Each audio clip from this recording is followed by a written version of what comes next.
थे कि कहीं उन्होंने अलार्म मिस तो नहीं कर दिया और अपने ऑफिस में जाने के लिए लेट तो नहीं हो गए। जब उन्होंने आईफोन में टाइम देखा तो 5:34 हुए थे और उन्होंने अलार्म 5:45 का लगाया था, यानी वो अलार्म बजने से 11 मिनट पहले उठ गए थे। जेफ इन 11 मिनट तक सोच रहे थे कि अगर उन्हें जॉब अच्छी नहीं लगती और वो जॉब से इतने डरे हैं कि वो अलार्म बजने से पहले ही उठ जाते हैं, तो वो जॉब कर ही क्यों रहे हैं। वो शीशे के पास ब्रश करने के लिए गए और अपनी शक्ल देखी। उन्हें पता था कि वो जिंदा है लेकिन अपनी लाइफ नहीं जी रहे। बचपन में उसे लगता था कि वो कुछ भी अचीव कर सकता है। वो एक ब्राइट स्टूडेंट था। कॉलेज से निकलते ही उसे एक बड़ी ड्रग कंपनी में अच्छी जॉब मिल गई थी। उसने वही किया जो उसके पेरेंट्स ने उसे बताया था, लेकिन वो बहुत दुखी था। उसे पता था कि ये स्लो सेविंग्स करके अमीर बनने के तरीके की थ्योरी में कुछ ना कुछ तो गलत है। वो जानता था कि वो एक रैट रेस में फंसा हुआ है, लेकिन बाहर कैसे निकलना है वो उसे समझ नहीं आ रहा था। The millionaire fast lane book के ऑथर एमजे डिमार्को कहते हैं कि जेफ क्या इवन वो भी इसी रैट रेस का हिस्सा थे, लेकिन उन्होंने इन रूल्स को समझा जिससे वो इस स्क्रिप्टेड लाइफ यानी रैट रेस की लाइफ से बच पाए। एमजे कहते हैं कि मैं एक लोअर मिडिल क्लास फैमिली में पैदा हुआ था,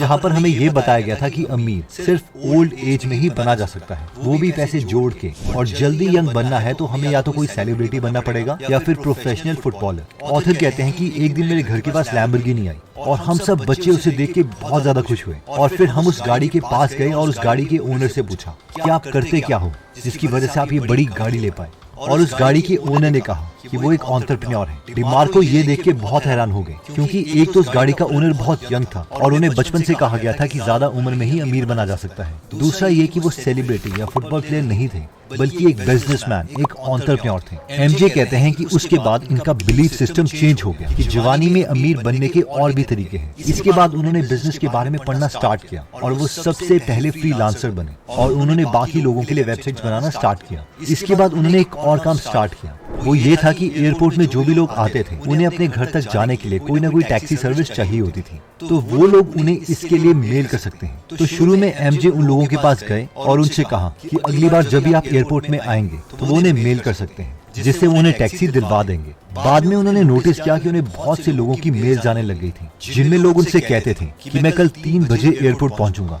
मुझे टैक्सी दिलवा देना। जब ये बात एमजे ने अपने दोस्त को बताई तो वो हैरान हो गया। उसने कहा अगर तुझे इतनी मेल जाती है तो तू टैक्सी बिजनेसेस के साथ कांटेक्ट कर ले और टैक्सी वालों को हर एक लीड देने पर पैसे चार्ज किया कर। एमजे ने इसके लिए एक वेबसाइट तैयार की और इस बिजनेस को सेट कर दिया और कुछ सालों के बाद यही बिजनेस उन्होंने 75 करोड़ रुपए का सेल किया। एमजे बोलते हैं कि अगर हमें जवानी में ही अमीर बनना है तो इसके लिए 5 रूल्स हैं। पहला है द डिट्रॉय प्रिंसिपल। जब ऑथर ने अपना पहला बिजनेस बेचा तो वो कहते हैं कि मुझे लगा कि मुझे अपने लिए कोई महंगी चीज खरीदनी चाहिए और मैंने भी अपने लिए लैम्बोर्गिनी खरीद ली, लेकिन इसके बाद उन्होंने रियलाइज किया कि इस कार के साथ उन्हें हर बार पैसे खर्चने पड़ेंगे, जैसे कि हर कुछ महीने के बाद उन्हें 20,000 का इंजन ऑयल चेंज करवाना पड़ेगा और 2 साल के बाद 2 लाख के टायर चेंज होंगे। हर साल 3 लाख की मेंटेनेंस करवानी पड़ेगी, 2,10,000 की हर साल की इंश्योरेंस होगी, हर 20,000 माइल्स चलने पर 8 लाख की क्लच चेंजेस करवाने पड़ेंगे और 5,000 हर बार उस गाड़ी के धोने के लगेंगे। इतना ही नहीं, जब भी कोई लैम्बोर्गिनी जैसी गाड़ी चलाता है तो लोग एक्सपेक्ट करते हैं कि उसके अंदर से जो भी निकलेगा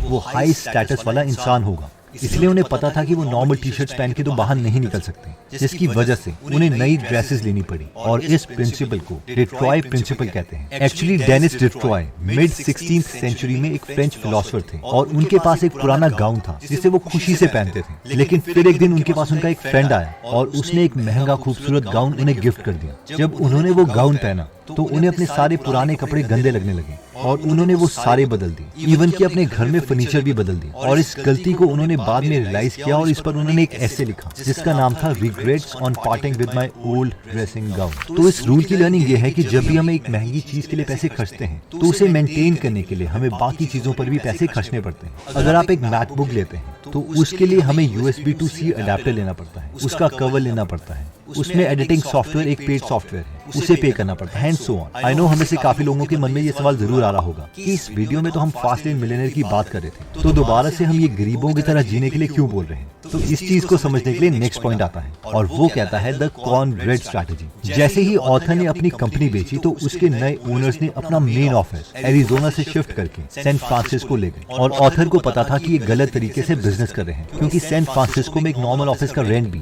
3 लाख के करीब था और बिजली भी बहुत महंगी थी। इसलिए एमजे मुझे बोलते हैं कि मेरा एक रूल है जो कहता है कि यूज कॉर्नब्रेड स्ट्रैटेजी, यानी मक्की की रोटी तब तक खाते रहो जब तक तुम एक्चुअल में अमीर नहीं बन जाते, और शैंपेन बाद में पीना। जिसका मतलब ये है कि जब तक तुम्हारा बिजनेस बहुत ज्यादा पैसे नहीं बनाने लग जाए तब तक बिजनेस का हर प्रॉफिट बिजनेस में ही जाना चाहिए। अगर तुम अपने एम्प्लॉइज को महंगे लंचेस खिला रहे हो और ट्रिप्स पर लेके जा रहे हो तो ये शैंपेन स्ट्रैटेजी है, जो शॉर्ट टर्म में तो एम्प्लॉइज का मोराल